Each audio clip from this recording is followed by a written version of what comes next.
Hi, today we will understand how to implement a queue with arrays.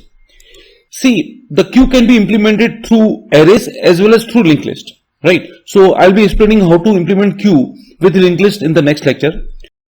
I hope you have seen my video where I have explained the benefits of queue. I have explained how the operating system maintains two queues. One is ready queue and another is wait queue. In ready queue, the operating system maintains the processes that needs the CPU attention. CPU fetches one process from the ready queue from the front, does the required processing, and when some IO operation, input-output operation is required, the CPU won't wait for the user to enter value. It will simply push that process into the wait queue, will access another process in the ready queue, and will process that. Queue is real-time used in operating system also. So let us understand how the queue is implemented using arrays. In queue, we'll be using two index pointers, front and rear, and both are initialized to -1. When the value of front and rear is -1, that means the queue is empty, right? We'll start from here.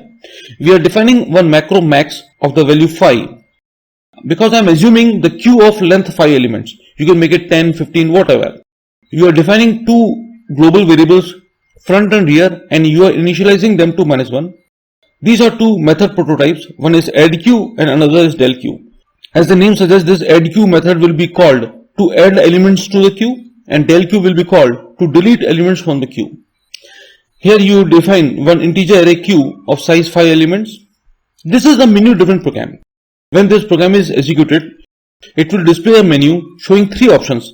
1 to add an element to the queue, 2 to delete an element from the queue, and 3 to quit, right? So suppose the user enters 1. When the user enters 1, it will run into this case 1 block. Is the value of rear more than equal to 4? No, the rear is -1. Control will go over here. Enter the value to add. Suppose user enters 10.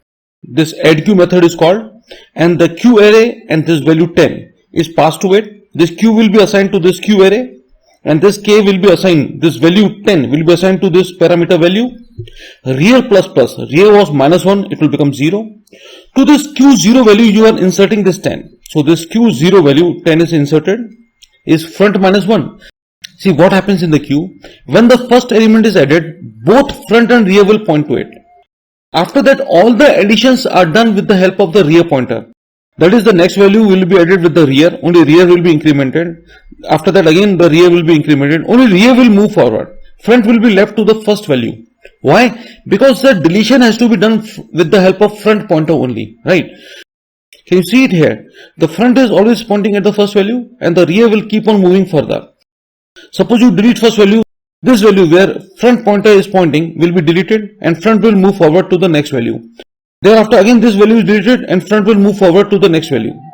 When front and rear are pointing to the last value, this last value is taken out and both are initialized to -1 to indicate that the queue is empty.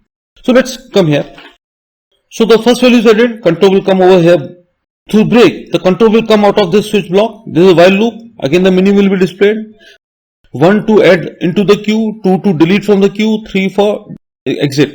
Suppose user enters again 1, right? Control will come over here. Is rear more than equal to 4? After adding every value, the rear reaches 4. Suppose the queue is full now, right? So you're checking if the rear is more than equal to 4, it won't add any value. It will simply display the message, sorry, the queue is full. But at the moment rear is 0, 0 is not more than 4, it will come over here. Enter the value to add. Suppose user enters 20, 20 will be assigned to this k. Again addQ method is called. This q will be assigned to this q array. This 20 will be assigned to this value parameter.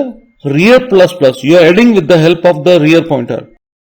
Rear is 0, so rear will become 1. To this q1 location, you are adding this 20. Is front equal to -1? No. So front will remain to this first value only. This addQ method is over. Control will exit from the switch statement. It will come over here at the while loop. Again menu is displayed. 1 to add, 2 for delete. Suppose user enters 1. Suppose user wants to add one more value to the queue, right? So control will come over here. Is rear greater than equal to 4? No, rear is still 1. Enter the value to add. Suppose user enters 30. 30 will be assigned to this k. AddQ method is called. This q is assigned to this q array. This 30 is assigned to this value parameter. rear plus plus. Rear was 1, it will become 2. To this Q2 location, this 30 is added. See, to this Q2 location, you are adding this 30. That is, all the values are added with the help of the rear pointer only. Is front minus 1? No. So front will remain to this location only. This add Q method is over. Through this break statement, control will come out of this switch statement. Again, this while loop is executed. Menu is displayed. 1 to add into the queue, 2 to delete from the queue. Suppose user enters 2. Control will run this case 2 statement. Del Q method is called. Whatever this del Q method returns will be assigned to this K. If the value returned from the del Q method is not hashed, that value will be displayed. So del Q method is called, and Q, that is your array, will be passed to it as a parameter. This Q will be assigned to this Q parameter. Is front minus 1? No, front is 0. Q will be empty if front and rear are minus 1. But because front is not minus 1, it is 0. Control will not go into if block, it will run this else block. Is front and rear both are equal? That means, are they pointing to the last value in the Q? No, control will come over here. Take out the value where Q front is pointing. Q front is pointing at this 10. So this 10 is assigned to this J. Front is incremented by 1. So front will come over here. Right? To indicate that the next value to be taken out from the Q will be this 20. Right? Front will always point to the value which has to be taken out next from the Q. Return J. This J, that is this 10, will be assigned to the variable K in the main function and will be displayed on the screen. That is 10 is taken out from the Q. Again it will come out, menu is displayed, user will be shown 3 options, 1 to add, 2 to delete from the Q and 3 to exit. Suppose user enters 2 again. The control will invoke this del Q method. Is front minus 1? No, front is 1. Control will not go here. Is front and rear pointing to the same value? No. It will come over here. Take out this Q1 element and assign it to J. Q1 is 20, that will be assigned to J. Front will be incremented to 2. This 20 will go back to the main function, will be assigned to variable K and then displayed on the screen. Again, the menu will be displayed to the user, 1 to add, 2 for delete. Suppose user enter again 2. This del Q method will be called. Is front equal to minus 1? No. Is front and rear both are equal? Yes. Both are pointing to the last element in the Q. This Q front, that is this Q2 value is taken out, assigned to J, and both are set to minus 1 to show that the Q is empty now. Because this if block is executed, else won't execute, go back to the main function. This 30 will be assigned to the variable K and displayed on the screen. Again the menu will be displayed. Suppose the user enters again 3. Control will come to this del Q method. Is front minus 1? Yes. Sorry, Q is empty. That is, nothing will be taken out from the Q. Let us run this program. I am using Kigwin software tool for running this C program. Kigwin provides you a Unix environment in Windows. Because Unix operating system is written in C, so you can run the C programs also in Unix. I have already written the program for you.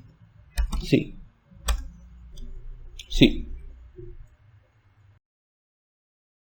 This is a program that we discussed. See. Let's compile it. I am using GCC compiler to compile my program. No error, only warning. Let's run this. The menu is displayed. 1 to add, 2 for delete, 3 for quit. Suppose I add 1. Enter the value to add. Suppose I add 10. See. 10 is added to the queue. Again menu is displayed. Again I press 1. Enter the value to add, say 20. See, you get the message 20 is added to queue. Again the menu is displayed. Suppose I enter the option as 1. Enter the value to add. Suppose I add 30. 30 is added to the queue. Menu is displayed. Suppose I enter the option as 2. I want to delete the element from the queue. See, value returned from the queue is 10. 10 was the first value added to the queue. That is, it is a FIFO structure. First in, first out.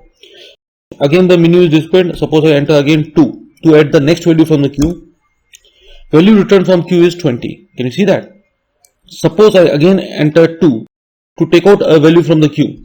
See, value returned from queue is 30. Again let us enter 2. Let's see what happens. Sorry, the queue is empty. So nothing is taken out from the queue. Now let's quit from the program. See, the program is over. If you find any problem, you can mail me at bmharwani@yahoo.com. For the code of this program, you can see in the description. Thanks for watching the video. Have a nice day.